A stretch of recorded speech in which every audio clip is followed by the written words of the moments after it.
It's quite something to just sit and watch for quite some time. This is actually where I don't actually have an office here. I either walk the floor or I hold meetings in this room. Okay. This room allows me to see what's going on with production while I'm holding meetings. Is there one particular production that you focus on when you're here, or that you sort of your eyes always go to, or you actually walk over to? Well, this is the end of line that we're seeing here. So if cars aren't moving, that means there's some blockage upstream, and then I can go and see what that blockage is. So I think we might be on a break right now, but if vehicle end of line is not moving, that means there's something upstream that's wrong. Got it.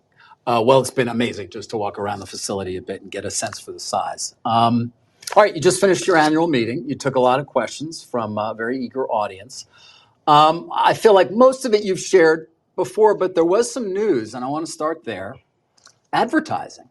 You got a big applause. You didn't sound like you were going to advertise that much, but you did at least seem to open the way to saying, okay, we might consider doing some advertising. Why?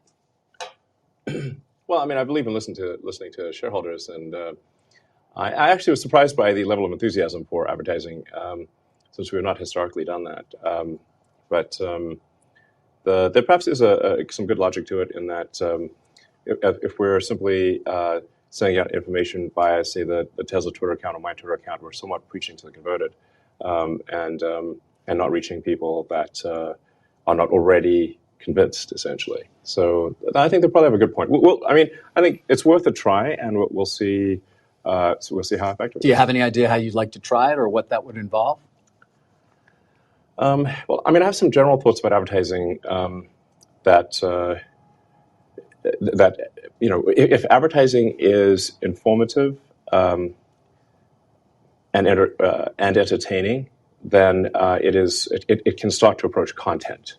So I think sometimes advertising is perhaps not informative, or perhaps in some cases a bit misleading. And in fact, we've lost some advertisers on Twitter because community notes applies to advertising too. And so if somebody advertises something that isn't that's perhaps a bit inaccurate, then it gets community noted, and then they get mad and stop advertising. But we care enough about the truth that we're willing to give up advertising dollars on Twitter, even if in order to have the least inaccurate source of information. And I want to talk about that, but I want to obviously spend some time on Tesla. Again, back to ads, though. I mean, am I going to start to see Tesla ads during the NFL broadcast on a given Sunday, Monday, Thursday? The NFL's always on. Well, bear in mind, I mean, I only just agreed to it, so it's not like I have a fully formed strategy. Okay. Well, how much time does go into when you think about these things? I mean, was it something you decided to do up on stage, or at least did you know coming in, I may, if this comes up, that I may go there?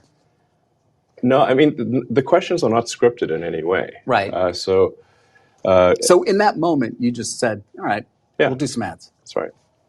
So we're only like 20 minutes later, and I'm asking you detailed questions. You don't have any answers, I guess. I'm not sure what the most effective thing is, except that, like I said, I believe that advertising should be informative about a product. It should be ideally aesthetically pleasing. It should be beautiful. It should have some artistic element to it, and it should be something that you don't regret watching after it's done. And I think if advertising fits those criteria, that it starts to approach content, and that you want advertising that is as close to content as possible, such that you don't regret the time you spent watching it. Mm-hmm. But you did say something as well, which is that you've been preaching to the converted. You mentioned a few statistics, for example, about safety, about price during the meeting that may not be fully understood by the general auto buying public at large. So a lot of people still think Teslas are super expensive because we did start out with an expensive sports car, then like a slightly less expensive sedan and SUV. But now we're at the point where the starting price of a Tesla is actually below the average selling price of a car in the United States. So Teslas are actually much more affordable than people realize. And so we should just make sure people at least know that. Right. And that Tesla is also the safest cars on the road in so many ways that people, actually a lot of people at Tesla don't even know. sort of the cabin overheat protection, for example, or the fact that we continuously update the automatic emergency braking software and the way the airbags deploy.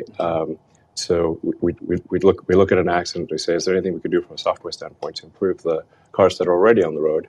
And then what can we update in the design to improve safety? I think that the statistics speak for themselves. This is not simply a matter of opinion. It's statistically it's safer than anything else.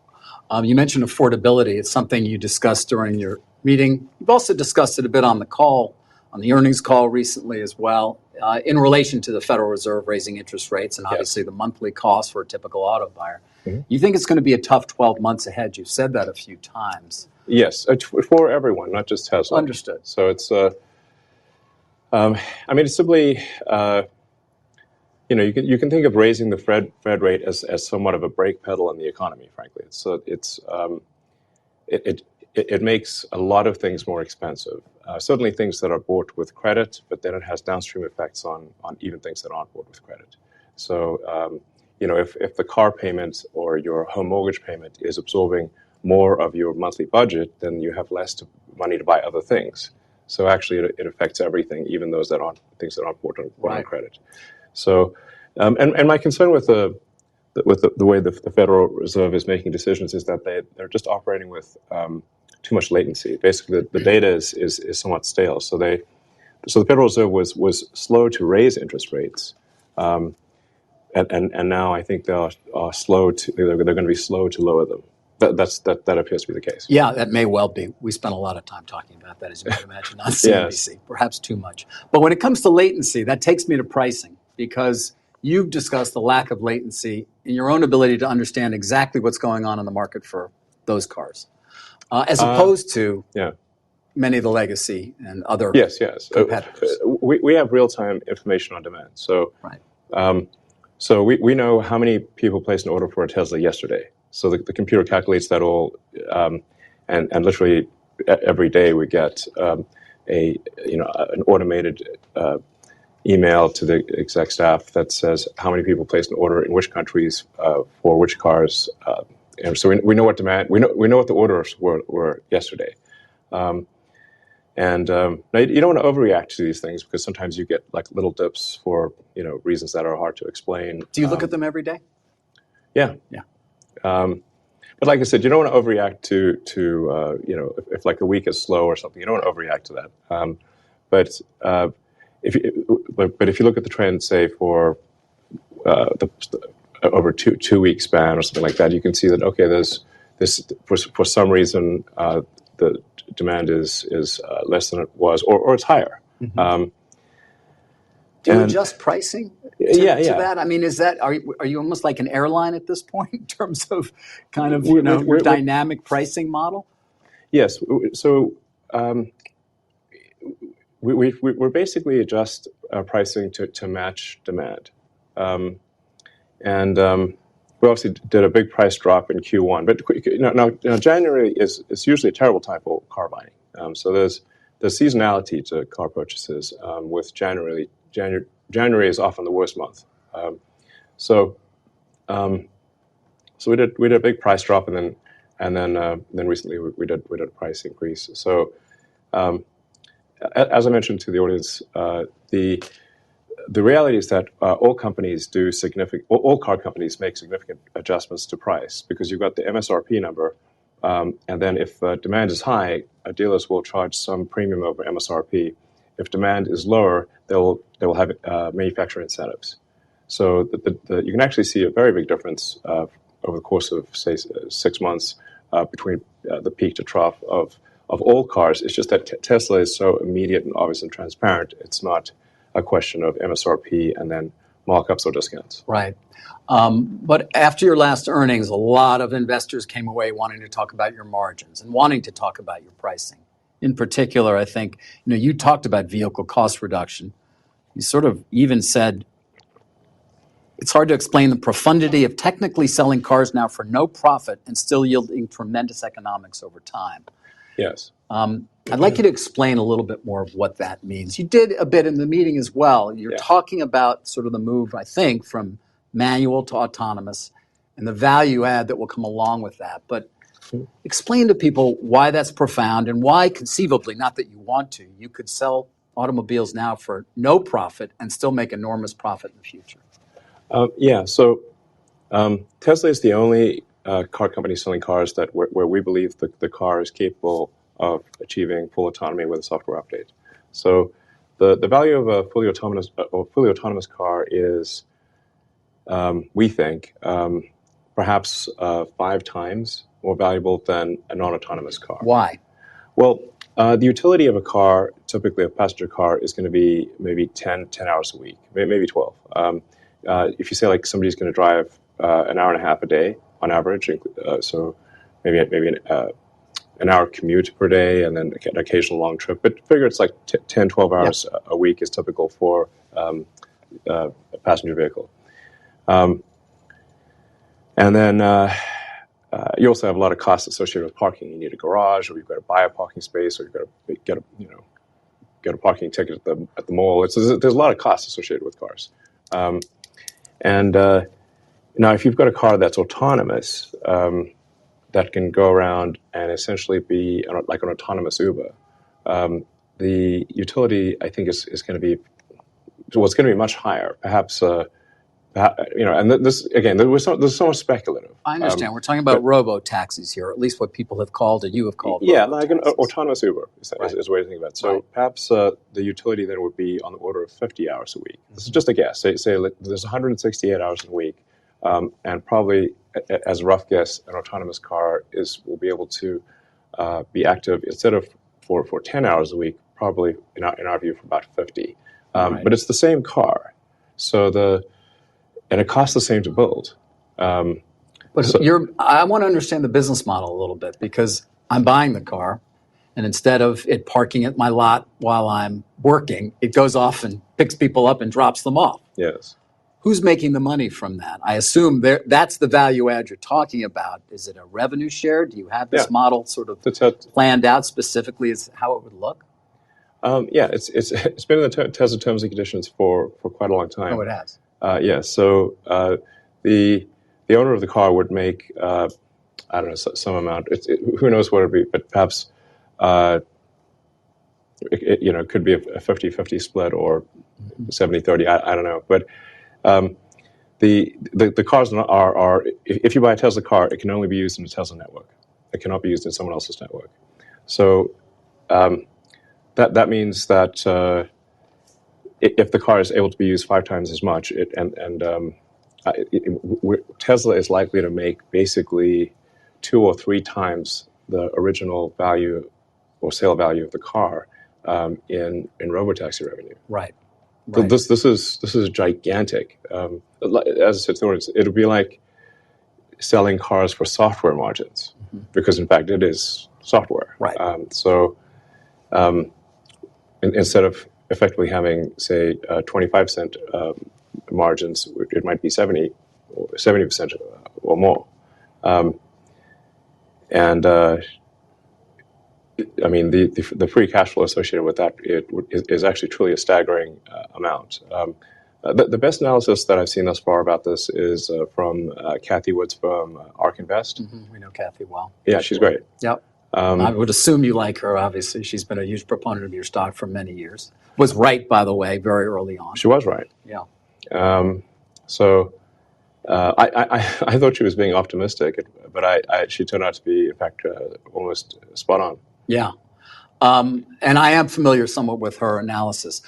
What a lot of investors come back to, or everybody, is your promises of full autonomy. And you seem to be saying, again, it's close. You said it before, you know that.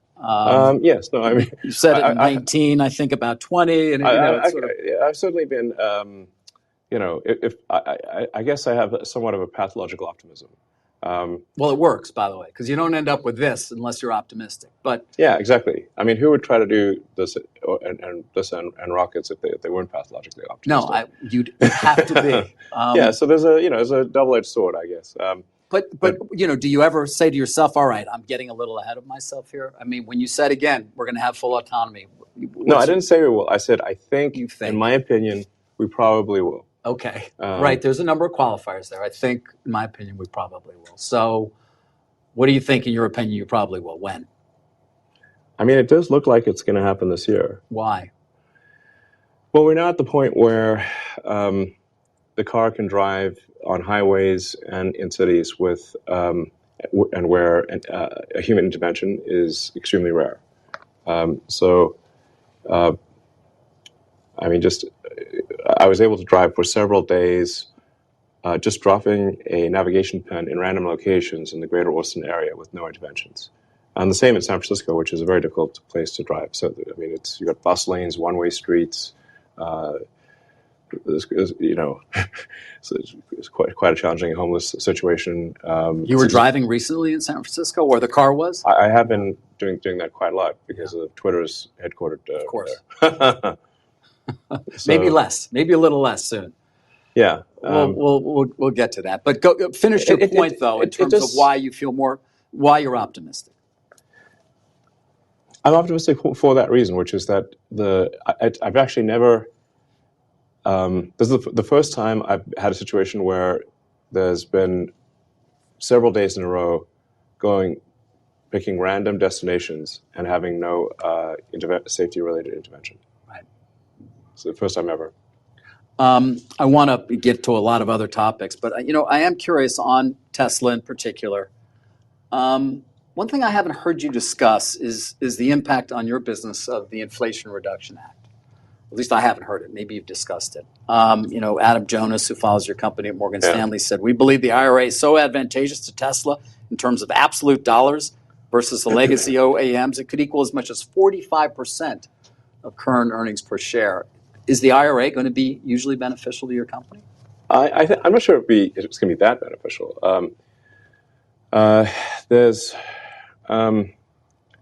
There are significant advantages for having domestic production of batteries, which I think is important for strategic reasons. I think as we move to an electric transport economy, I think it's important for the United States to have some independence with respect to battery production, including all of the precursors necessary for a battery. So the IRA strongly incents that, and I think that will prove to be something of important of national strategic importance in the future. So I'm not sure I would say it's as good as, say, a 45% increase in earnings per share or 40%. Is it significant? It's helpful. Though? Yeah. It's helpful. I would say maybe it's half that or something. Okay, but I mean, 20% is quite significant. Yeah. Have you mapped it out at all? Do you have a sense? I mean, obviously, you talk about storage, for example, which is so important. You spend time on that as well, the Megapack. Is it beneficial in that particular area beyond, obviously, the credits, the tax credits that certain people get for buying a Tesla? Yeah, there's really two parts to the IRA. There's the incentive for battery manufacturing, and it's really quite a detailed. It's actually a very well written bill in that it really makes sure that you can't game it. So you actually have to build the batteries in the U.S. and you actually have to build the precursors to the batteries. But if you do, it is, I believe, $30 at the cell level and $15 at the pack level, I believe, if I recall correctly. So that is very significant for batteries. And then you've got the consumer tax credit for EVs, provided they are built in the U.S. And that the pack is built in the U.S. Yeah. So now this is really the first time that we've actually had the first time in many years that Tesla's actually had the consumer tax credit. Yes. Because we actually exceeded the limit for the consumer tax credit several years ago, and so up until December or until January this year, I should say, there was no consumer tax incentive to buy a Tesla. But there was for the other car companies because they had not made that many electric cars. Right, they didn't reach their limit. Yeah. Before I wrap on Tesla, I would like to get to China, which is obviously an important market for you. I noticed that chart you put up. BYD is the only company that seems to be making money so far. Are you concerned at all about ruthless pricing, sort of at the low end in the Chinese market, and what that will mean to your market share there? Currently a limitation with is the production rate of our Shanghai factory. It's not demand. So, um, I mean, so that's there's some constraints on our ability to expand in China, and so we're making as many cars as we can. It's not a demand issue. And you're going to be making batteries soon as well. Yes, for the mega pack, for mostly for non-US markets. So, are you concerned at all about the growing belligerence between China and the U.S.? I think that should be a concern for everyone. I think you're right. I think it is shared by many people who run large organizations and smaller ones.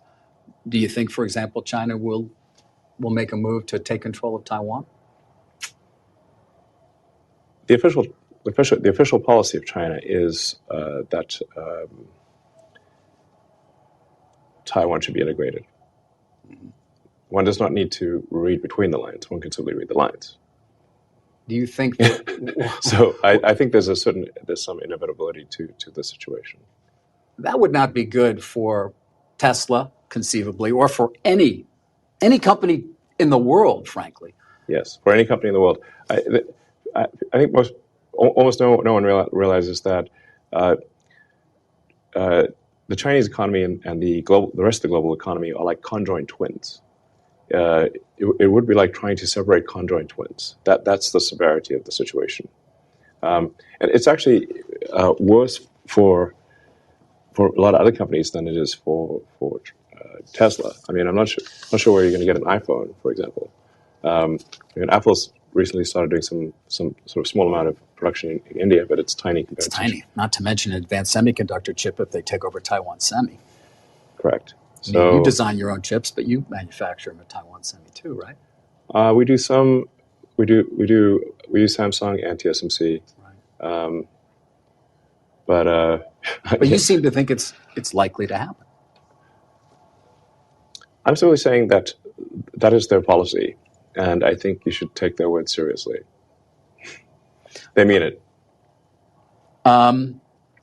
Your time, I think you've said, in fact, some of the brief conversations we've had, is one of the most valuable things in your own control. And I am curious now, and Tesla investors sort of seem to rejoice at the announcement of a new CEO at Twitter in part because they thought, well, he's going to have more time for Tesla. That's true. Is it true? How do you see sort of allocating your time now that you will soon no longer be the CEO of Twitter? So, it was really a very, very challenging situation at the point at which the Twitter acquisition closed because, in rough terms, there was $1.5 billion of debt servicing that was added, while at the same time there was a massive cycle. You said you were 4 months away from bankruptcy. You're going to lose $3 billion in a year, conceivably. Negative $3 billion cash flow and had $1 billion in the bank. Yeah. No, that's not good. No. Anybody who knows anything about corporate finance knows that's bad. No, I mean, I'd say like the analogy I was using was it's like being teleported into a plane that's in a nosedive, headed to the ground with the engines on fire and the controls don't work. Right. Yeah. And you were the guy that's what it felt like. You chose to get into the plane. Well, I did try to exit the deal, and they wouldn't let me. I mean, it was a funny situation where when I first proposed the acquisition, they said, "Hell no." They adopted a poison pill, basically saying they'd rather die than be acquired. Like they'd rather chew on cyanide. And then a few months later, they're like basically have a gun to my head saying, "No, you must acquire us." Yeah. I mean, that's quite a change. It is quite a change. But you seem to think I can figure out a way out of this until finally, I guess you realized I can't. It was made clear to me that the decision would not come down in my favor legally. Yeah. All right. Well, now you have a new CEO. Yes. Why? I think Linda Yaccarino is going to be great. Why? Twitter is very much an advertising dependent business. Linda is obviously incredible at that, and she's just a great executive in general.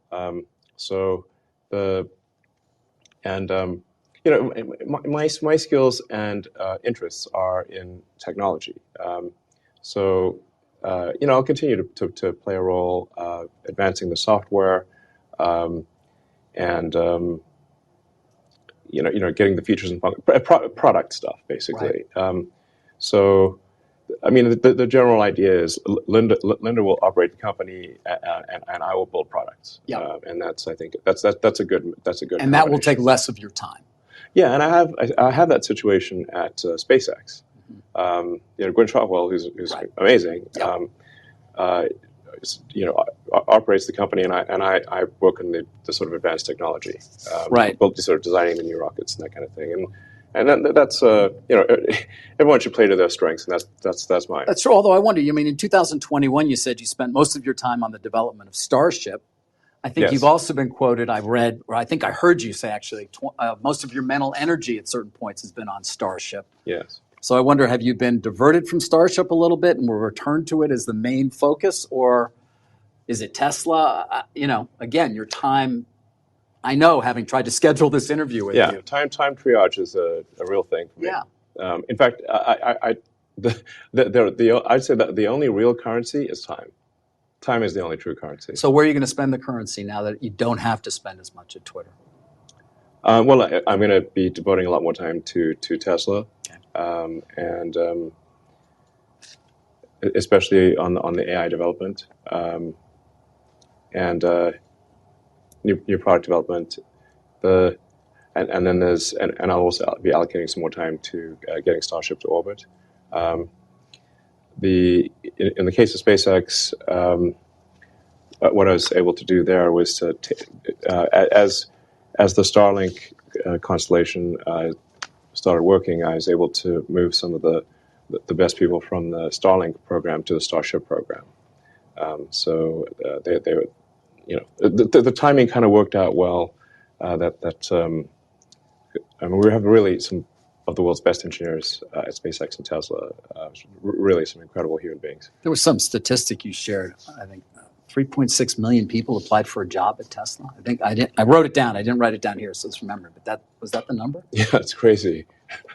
There's a lot of demand. They are. You have 127, almost 128,000 employees, but 3.6 million people applying for a job in a year. Yes, and I mean, there's we would only add say 20 or 30,000 jobs. So it's sort of the acceptance rate for Tesla is it's much more difficult to get into Tesla or SpaceX than Harvard. Right. The acceptance rate is even lower. Or Stanford too. Well, yeah, it's the acceptance rate is lower than the most demanding universities in the world. Yeah. It's insane. Speaking of employment, though, you had 7,800 people at Twitter when the plane was nosediving. I think you're at 1,500 now. That's so correct. Roughly 6,300 people. Were they all superfluous? No, not all. So, do you figure out which ones aren't, or is it a little late? Sometimes it gets a little late.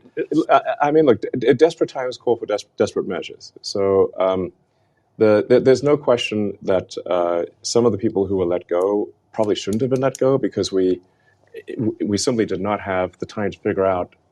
We had to be, make widespread cuts to get the burn rate under control. So. So this is not to say that, hey, everyone who is let go from Twitter is somehow terrible or something. It's just we have to, with very little information, get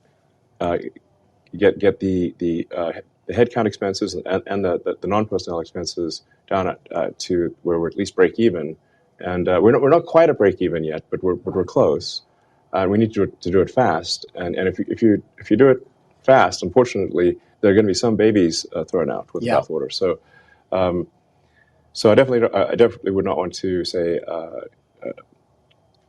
disparage, anyone who's left. But it's funny, I've heard from other tech CEOs quietly. They look at what you did at Twitter and they won't admit it publicly, but they say, wow, that was something. I mean, to cut that deeply and still be able to run the company. People will argue about how well or things are running. Have you heard from any of these CEOs who said, thank you for doing that, giving us sort of runway or leeway to at least make some cuts of our own? I've heard that from a few people, and I've heard that through the grapevine, yeah. But like I said, desperate times call for desperate measures, and unfortunately, those were desperate times. So do you see starting to, I mean, will Linda hire people, do you think? Or are you ready for people to be hired at Twitter? Yeah, no, I think we absolutely need to hire people, and if they're not too mad at us, probably rehire some of the people that we let go. And they're going to have to come into the office. Look, I'm a big believer that people are more productive when they're in person, and really, man, the whole sort of work from home thing. It's like, I think it's. Look, there are some exceptions, but I kind of think that the whole notion of work from home is a bit like the fake Marie Antoinette quote, "Let them eat cake."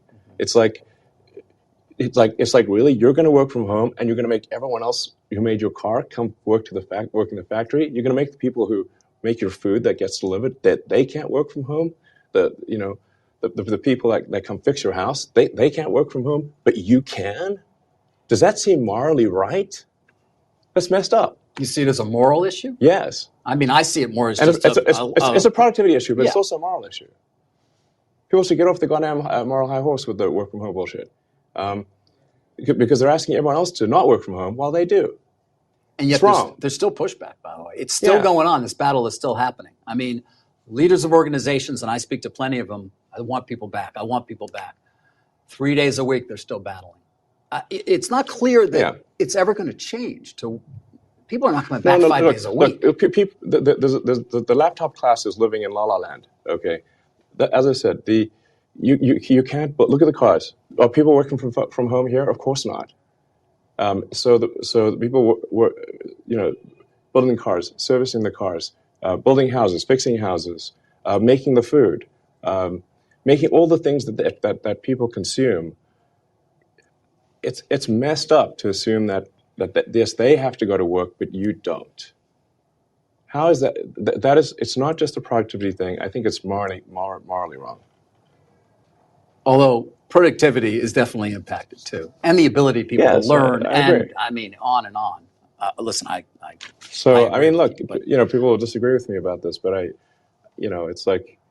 So if you want to work at Tesla, you want to work at SpaceX, you want to work at Twitter, you got to come into the office every day. Yes, I mean, like I'm not saying. I'm saying, like, look, put 40 hours in, and frankly, it doesn't even need to be like, Monday through Friday. You could work Monday through Thursday, and I'm also not saying no one should take. I mean, I think people should take vacations. Like I work 7 days a week, but I'm not expecting others to do that. How much sleep do you get, by the way? About 6 hours. You do 6 hours typically? Yes. No, that's not bad. I thought it would be less. I've tried less, but my productivity, even though I'm awake more hours, I get less done. Okay. And the brain pain level is bad if I get less than 6 hours. But you work 7 days a week. Yes. Yeah. I actually only, in terms of actually, you say like how many days in a year do I not put in some meaningful amount of work? It's probably about 2 or 3. Right. 2 or 3 days a year. Yeah, a year. Yeah. Yes. I want to get to some more specific questions about Twitter that sort of have a more global aspect, and I still want to get to AI. You're going to give us some time here? Can we still? Yeah, I think we've got a board meeting coming up, but I'm happy to give as much time as reasonably possible. I think it's maybe at 6 or something. Okay. Well, what time is it now? It's 5:42. All right. I'd love another 20. Can you spare another 20? Yeah, sure. All right. At least 20. Great. Let's talk about free speech a bit. You call yourself a free speech absolutist. You want Twitter, and this is aspirationally. Aspirationally, you want Twitter to be as truthful as possible, the most accurate source of information about the world. So what does that mean for how you police lies on the platform? You mentioned community notes. Is that the extent of it? I think community notes, yeah. I mean, I'd say, so my overall kind of vision for X or Twitter is to be a cybernetic collective mind for humanity. This is going to sound quite esoteric and sci-fi, but in pursuit of that objective, you want to have information move quickly, have that information be accurate, and you want to have error correction on that information. So you can think of community notes as like an error correction on information in the network. And the effect of community notes is actually bigger than it would seem. It's bigger than the number of notes. Because if somebody knows that they're going to get noted, they are less likely to say something that is false because it's embarrassing to get community noted. Okay.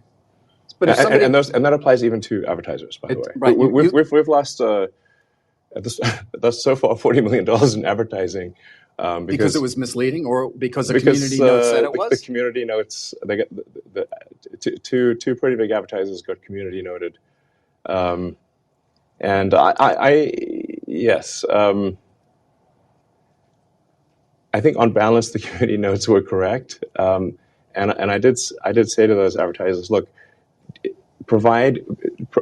just go on Twitter and provide some facts that contradict the community note. That's the way to deal with the community note. Is to say is that the community note is saying that the ad is misleading for the following reasons. And if you've got information that rebuts that note, then just add that to the ad.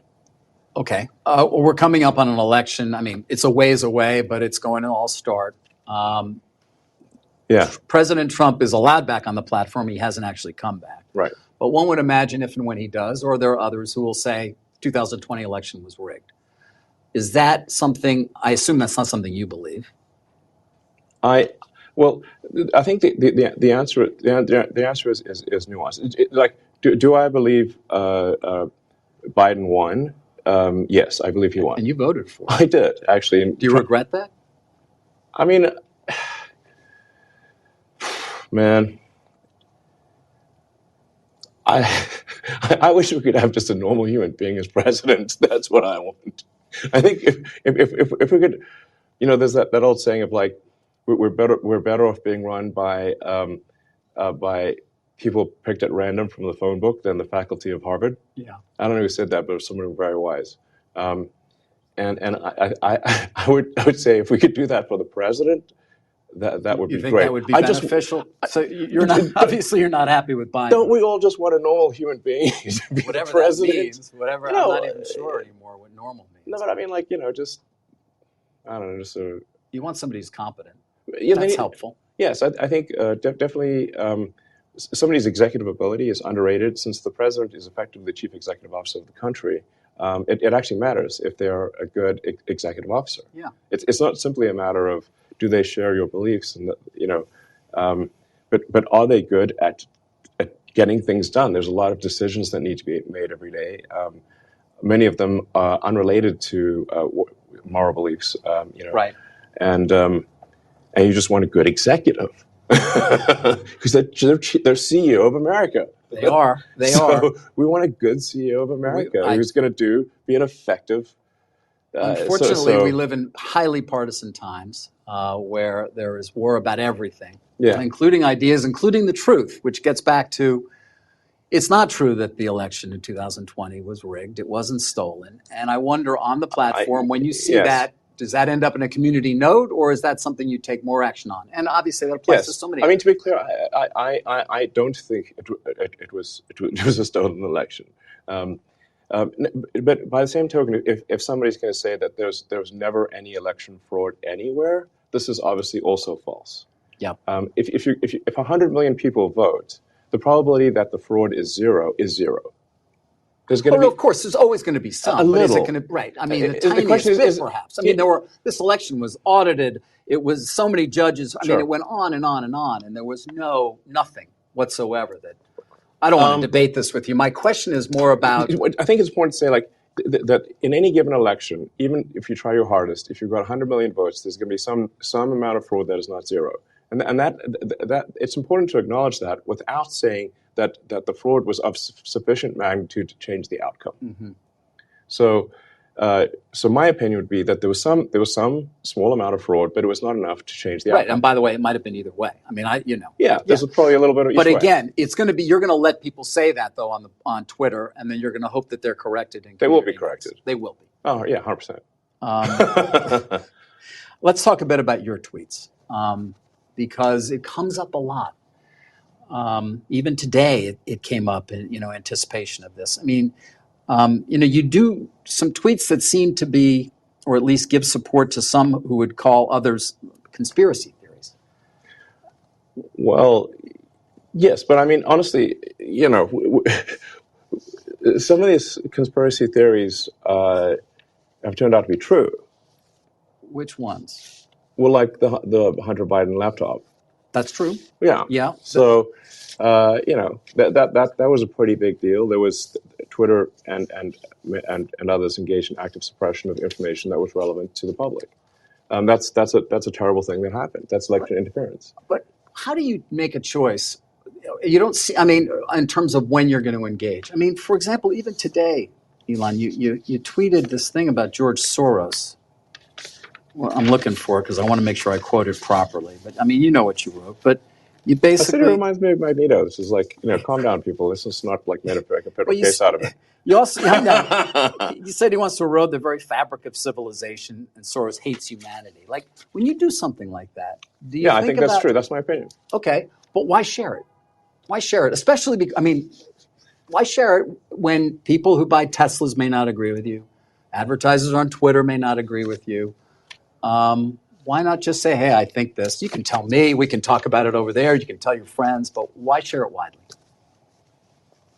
I mean, this is freedom of speech. I'm allowed to say what I You want. absolutely are. But I'm trying to understand why you do, because you have to know it's got a there. It puts you in the middle of the partisan divide in the country. It makes you a lightning rod for criticism. I mean, do you like that? People today saying he's an anti-Semite. I don't think you are. No, I'm definitely. I'm like a pro-Semite, if anything. I believe that probably is the case. Yes. But why would you even introduce the idea then that would be the case? I mean, look, we don't want to make this a George Soros interview. No, God, no. I don't want to at all. uh, But what I'm trying, even came up though in the annual meeting. I mean, do your tweets hurt the company? Are there Tesla owners who say, I don't agree with his political position and I know it because he shares so much of it? Or are there advertisers on Twitter that Linda Yaccarino will come and say, you got to stop, man. Or, I can't get these ads because of some of the things you tweet.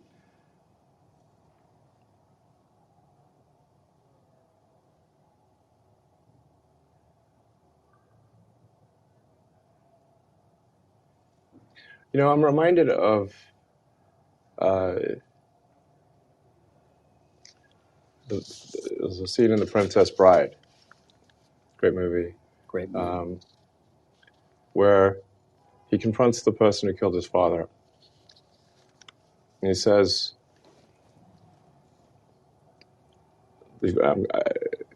offer me money. Offer me power. I don't care. So you just don't care. You want to share what you have to say. I'll say what I want to say, and if the consequence of that is losing money, so be it. Okay. But I mean, when you link to somebody who's talking about the guy who killed children in a mall in Allen, Texas, and you say something like it might be a bad psyop. I'm not quite sure what you meant, but in that particular case, there was somehow that's not that that obviously people were killed, but it was, I think, incorrectly ascribed to be a white supremacist action, and the evidence for that was some obscure Russian website that no one's ever heard of, that had no followers, and the company that found this is Bellingcat. right. And do you know what Bellingcat does? PsyOps. Right. I couldn't really even follow exactly what it was you were trying to express there, so that's in part why I was curious. I'm saying that I thought the ascribing it to white supremacy was bullshit. Okay. And that the information for that came from an obscure Russian website and was somehow magically found by Bellingcat, which is a company that does PsyOps. And there's no proof, by the way, that he was not. There's no. I would say that there's no proof that he is. And that's a debate you want to get into on Twitter. Yes, because we should not be ascribing things to white supremacy if it's false. Okay. Can we talk about AI now? Sure. Actually, I want to talk about AI. Well, let me end with Twitter in the sense of Sam Altman was on the Hill today, and he said AI's ability to manipulate interactive disinformation is a significant area of concern. It's moving so quickly. It is a significant area of concern. And how, I'm curious as to whether you agree with that, how you see that even playing out on Twitter with people who knows, somebody could, look like you and or me and use our voice. I don't know what it could be. Oh, that is happening big time. So the reason that I'm asking people to be verified on Twitter and that we're saying, okay, verification means you've got a phone number from a reputable carrier, which means that you've at least passed through whatever their security mechanisms are, that you have a credit card, so you now have passed through whatever security mechanisms the credit card company has, and that there's some small amount of money paid per month. That set of actions significantly increases the cost of fake accounts, and with the latest AI, it can bypass basically every test for are you a human. So then, how do you know that a million accounts were created? How do you know that those are people? I don't know. How do you? Exactly. You have to do account verification. And the thing that makes I sort of put myself in the position of, like, if it was my goal to manipulate public opinion and create millions of accounts and make it seem as though a topic was trending, and that this is actually what the public believes, but in order to do so, I had to get a million phone numbers, a million credit card numbers, and pay $8 a month, right? And have that all not be traceable and clustered. I would say it's impossible. Impossible. So the goal of the sort of Twitter verification is fundamentally to prevent AI manipulation of the system. Got it. Final question on Twitter. Walter Isaacson, your biographer, he said your big goal for Twitter is disrupting the banking industry. Is that accurate? I'd say that's a look. First of all, I don't want to disrupt something for the sake of disrupting it. It's more like if there is a better product, that's great. But I'm not out for disruption for the sake of disruption. I'm like, if we can make a product that improves quality of life for people that they find more useful, that's great. What people see in PayPal is sort of like a halfway. It's frankly sort of a half-baked version of what it could be. And so I think there's potential to create a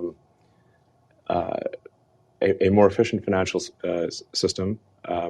And here we can get, again, quite esoteric into sort of information theory. But the actual financial system today is a heterogeneous set of databases running on mainframes and COBOL that still engage in batch processing. It's really quite very inefficient. So things are still not real time, and so it's possible to have a much more efficient, homogeneous, real time data system. Money is just information, and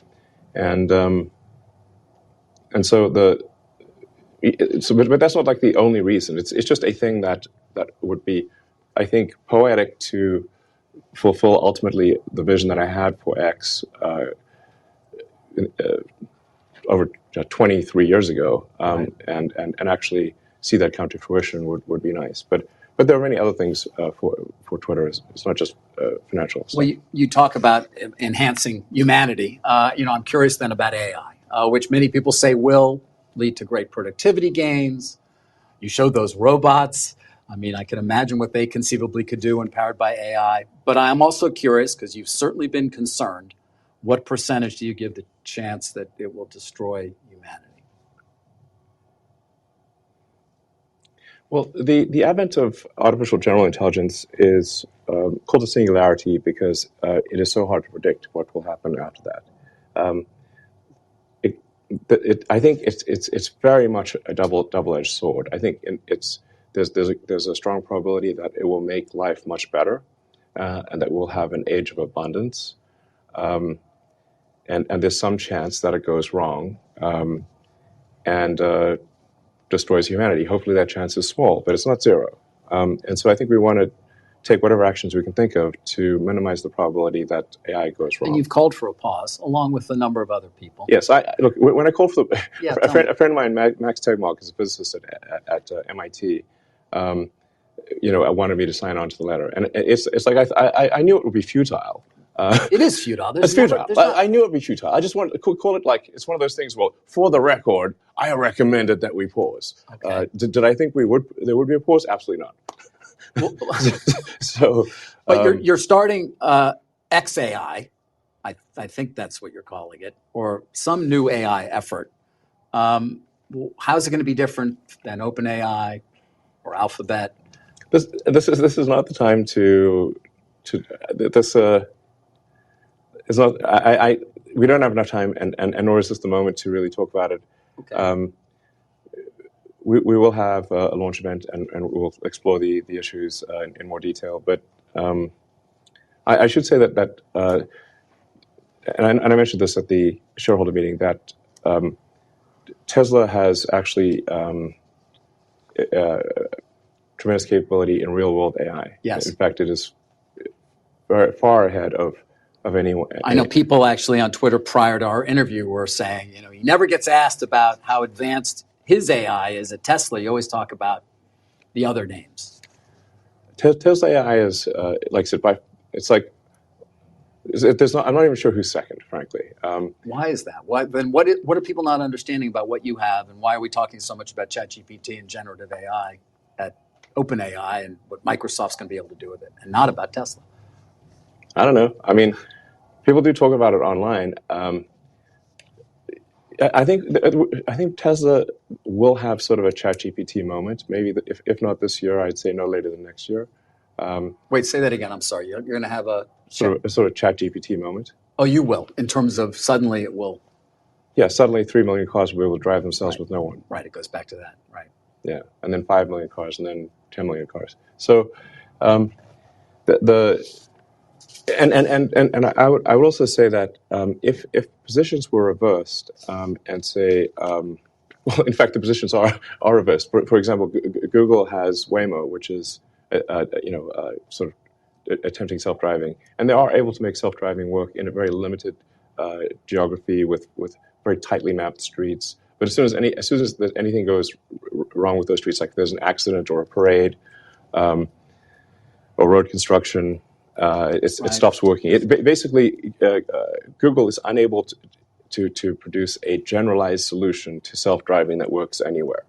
They've been trying to do that for a long time. They've been unsuccessful. Tesla basically has that and is far more advanced than Google. Yeah. And so if the positions were reversed and you said, okay, Tesla's got to produce a large language model that has output equal to or greater than ChatGPT, or Microsoft OpenAI has to do self-driving, and we flip the tasks, Tesla would win. You'd win. Yes. You have the computing power and everything else you need to do it. Absolutely. I'm being told we don't have that much time. Can you give me another 5 minutes? Or Yeah, what do you think? I think so. I do have a board meeting. I know. But 5 minutes is probably fine. Sure. Okay, thank you. OpenAI, I mean, you seem somewhat frustrated with them. You were one of the big contributors early on. The reason I am the reason OpenAI exists. How much money did you give them? I'm not sure the exact number, but it's some number on the order of $50 million. Man, fate loves irony, next level. So I used to be close friends with Larry Page, and I would stay at his house, and we'd have these conversations long into the evening about AI, and I would be constantly urging him to be careful about the danger of AI, and he was really not concerned about the danger of AI and was quite cavalier about it, and at the time, Google, especially after their acquisition of DeepMind, had 3/4 of the world's AI talent. They had obviously a lot of computers and a lot of money, so it was a unipolar world for AI. And we've got a unipolar world, but the person who controls that does not, or at least did not seem to be concerned about AI safety. That sounded like a real problem. So, and then the final straw was Larry calling me a speciest for being pro-human consciousness instead of machine consciousness. And I'm like, well, yes, I guess I am. I am a speciest, So you helped to the creation of OpenAI. You put in as much as $50 million. More than helped. It wouldn't exist without me. It wouldn't exist without you. So I came up with the name. Right. The name OpenAI refers to open source. So the intent was, what's the opposite? What's the opposite of Google? Would be an open source nonprofit, because Google is closed source for profit. And that profit motivation can be potentially dangerous. Should you have gotten governance for that money? Should you have gotten some level of control, perhaps, in retrospect? Yeah, I fully admit to being a huge idiot here. Anyway, so OpenAI was like meant to be open as an open source. It was created as a 501c3. So part of it is also, in the beginning, I thought, look, this is probably a hopeless endeavor. How could we possibly compete with? How could OpenAI possibly compete with Google DeepMind? I mean, this seemed like an ant against an elephant, which is not a contest. And I was also, I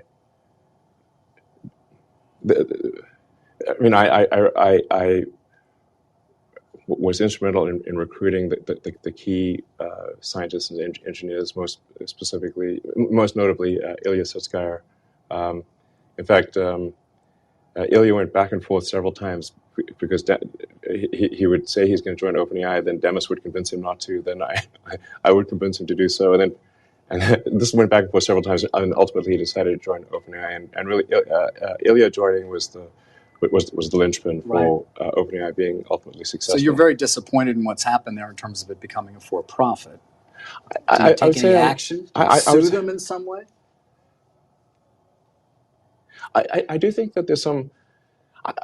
Look, it does seem weird that something can be a non-profit open source and somehow transform itself into a for-profit closed source. I mean, this would be like let's say you funded an organization to save the Amazon rainforest, and instead they became a lumber company and chopped down the forest and sold it for money. And you'd be therefore like, oh, wait a second, that's the exact opposite of what I gave the money for. Yeah. Is that legal? That doesn't seem legal. And if it is, and in general, if it is legal to start a company as a nonprofit and then take the IP and transfer it to a for-profit that then makes tons of money, shouldn't everyone start? Shouldn't that be the default? Right. And then I also think it's important to understand the when push comes to shove, let's say they do create some digital superintelligence, almost godlike intelligence. Well, who's in control? Yeah. And what exactly is the relationship between OpenAI and Microsoft? And I do worry that Microsoft actually may be more in control than, say, the leadership team at OpenAI realizes. I mean, Microsoft, as part of Microsoft's investment, they have rights to all of the software, all of the model weights, and everything necessary to run the inference system. So they essentially have a great deal of control. At any point, Microsoft could cut off OpenAI. Elon, I'm being told we have to wrap up. Your board has been very patient. I want to end on one AI question. You have a lot of kids. I have some kids. I have one who's actually soon to go into the workforce. I struggle with how to advise him about a career when this technology exists and will only improve. I'm just curious, when you think about advising your children on a career with so much that is changing, what do you tell them is going to be of value?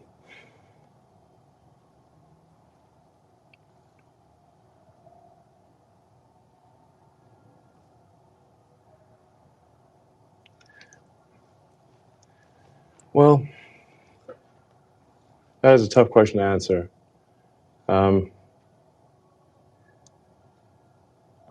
I guess I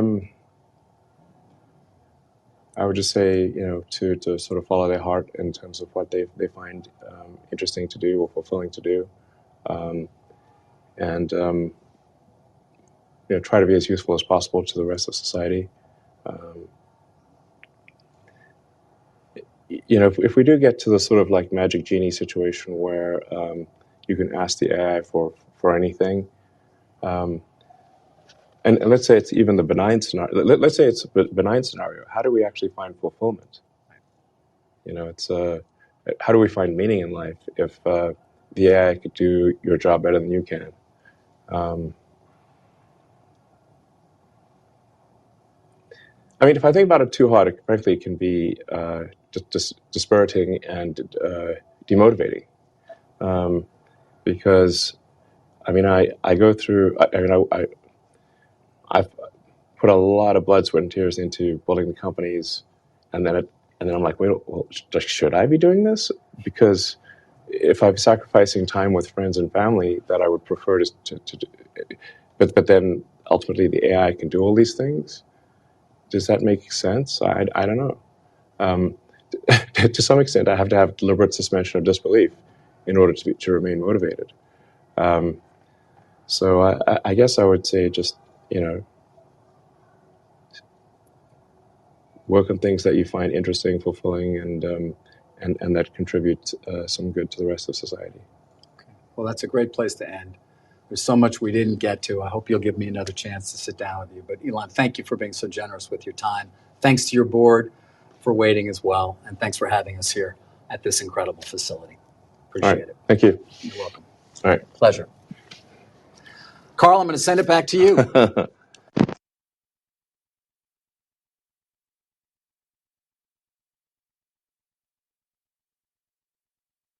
Board members.